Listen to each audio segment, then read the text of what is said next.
अस्सलाम वालेकुम। कैसे हैं आप सब? उम्मीद है कि आप सब ठीक होंगे और मेरी दुआ है कि आप सब ठीक रहें। तो आज जो है वो दादो आपके साथ मैंने लास्ट टाइम अपना एक टोटका आप लोगों के साथ शेयर किया था। जिसने तो मेरी वीडियो देखी है वो तो समझ जाएगा। और उसमें मैंने ये जो बादाम और दूध का जो पेस्ट बना के इस्तेमाल करने का टोटका बताया था, तो मुझे एक बात याद आ गई। मैंने कहा कुछ लोग ऐसे होते हैं ना, वो कहते हैं नहीं नहीं इससे क्या फ़र्क पड़ेगा। तो मुझे एक बात याद आ गई कि मैं ऑन ड्यूटी थी, तो मेरे पास एक मैडम ही थी। वो आई और उन्होंने खैर निकाब शिकाब किया हुआ था और पर्दे में थी वो। तो समझ तो लग गई कि हमारे एक सीनियर ऑफिसर की वो मिसेस थी। तो मुझे आके कहने लगी, मैडम आपकी तो स्किन बहुत अच्छी है। और मैंने कहा भाभी मैं अब आपको कैसे पहचानूं, क्योंकि मैंने तो आपका चेहरा ही नहीं देखा हुआ। अ, उस वक्त मतलब ड्यूटी रूम में तो कोई जेंट्स था नहीं। मैंने कहा भाभी आप मुझे अपना चेहरा तो दिखा दें, ताकि अगर मैं आपको देखूं तो पहचान तो लूं कि आप हैं।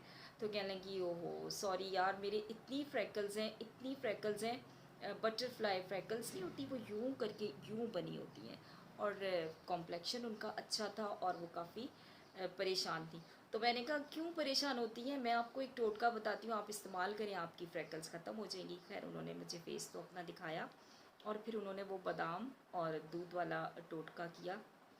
तो उनकी जो फ्रैकल्स थी वो बिल्कुल ख़त्म हो गई और वो बड़ी फ्रेश और बड़ी ज़बरदस्त किस्म की उनकी स्किन हो गई।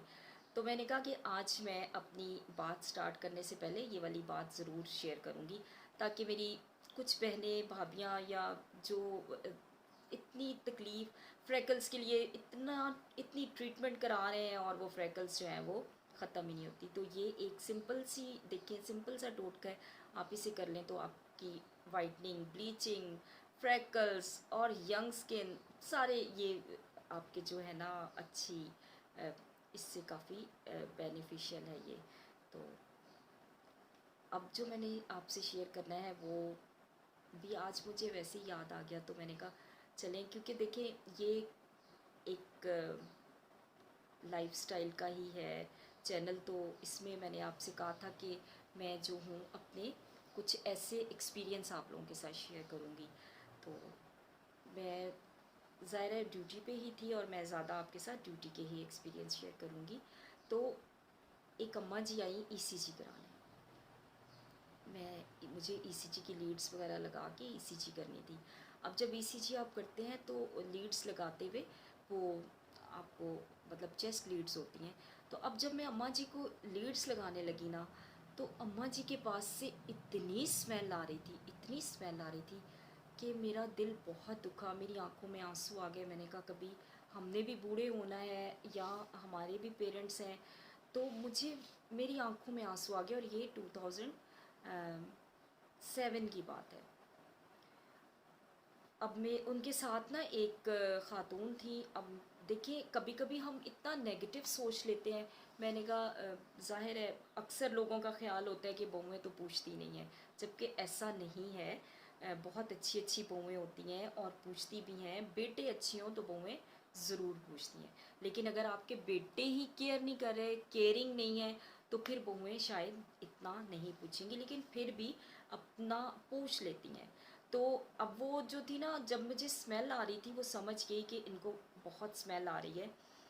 तो उस लेडी को मैंने खैर अम्मा जी की मैंने ईसीजी करके अम्मा जी को बिठा दिया और मैं थोड़ा दूसरे रूम में उस ख़ातून को लेके गई और मैंने कहा आपको ज़रा शर्म नहीं आती है कि आपकी माँ के पास से या आपकी सास हैं, इनके पास से कितनी गंदी स्मेल आ रही है और ये बेचारी ज़िंदा हैं और एक ज़िंदा इंसान के पास से इतनी स्मेल आए कि अगला जो बंदा उसको अटेंड कर रहा है या जो उसके साथ बैठा है वो इतनी तकलीफ़ में हो, तो आपको शर्म आनी चाहिए।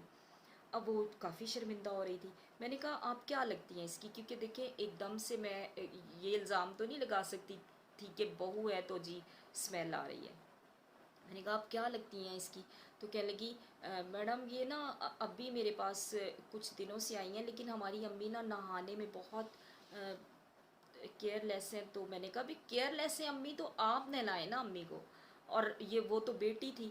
لیکن بعض دفعہ بزرگوں کو کچھ پرابلمز ایسے ہوتے ہیں کہ وہ نہیں نہانا پسند کرتے. کچھ ذہنی مریض ہوتے ہیں، اور کچھ بیچارے ان میں اتنی طاقت نہیں ہوتی ہے کہ وہ نہا سکیں، پانی ڈال سکیں، تو پھر وہ بس انہیں اس اسمیل کی عادت ہو جاتی ہے.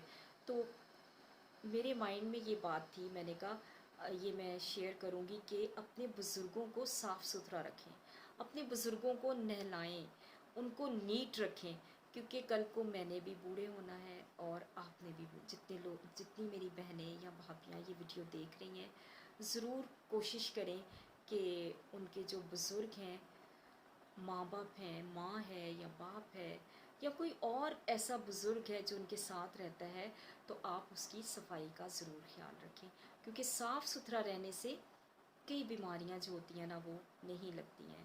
اور اگر صفائی کا خیال نہ رکھا جائے تو بہت سی بیماریاں بغیر وجہ کے ہی آپ کو لگ جاتی ہیں. تو بس میرے دل میں یہ بات تھی تو میں نے کہا آپ لوگوں کے ساتھ شیئر کروں. تو وہ جو خاتون تھی وہ ان کی بہو نہیں تھی، وہ ان کی بیٹی تھی، اور وہ کافی شرمندہ ہو رہی تھی، کیونکہ بیٹیاں بھی مصروف ہوتی ہیں، بادر نہیں کرتی ہیں، کیئر نہیں کرتی ہیں. ضروری نہیں ہے کہ بہویں جو ہیں وہی کیئر نہ کریں.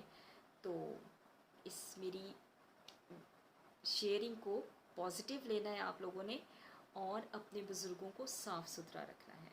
صاف ستھرے بزرگ ویسے بھی بڑے پیارے لگتے ہیں، نیٹ ہوتے ہیں، ان کا بستر نیٹ ہوتا ہے، تو وہ بڑا اچھا فیل کرتے ہیں. تھوڑی سی کیئر اگر ہم اپنے بزرگوں کو دے دیں تو ان کے بہت سے مسائل حل ہو جاتے ہیں. اور جب بزرگوں کی دعائیں ملتی ہیں پھر ان سے بیڑے پار ہو جاتے ہیں، کئی آپ کی مشکلات پریشانیاں آسان ہو جاتی ہیں.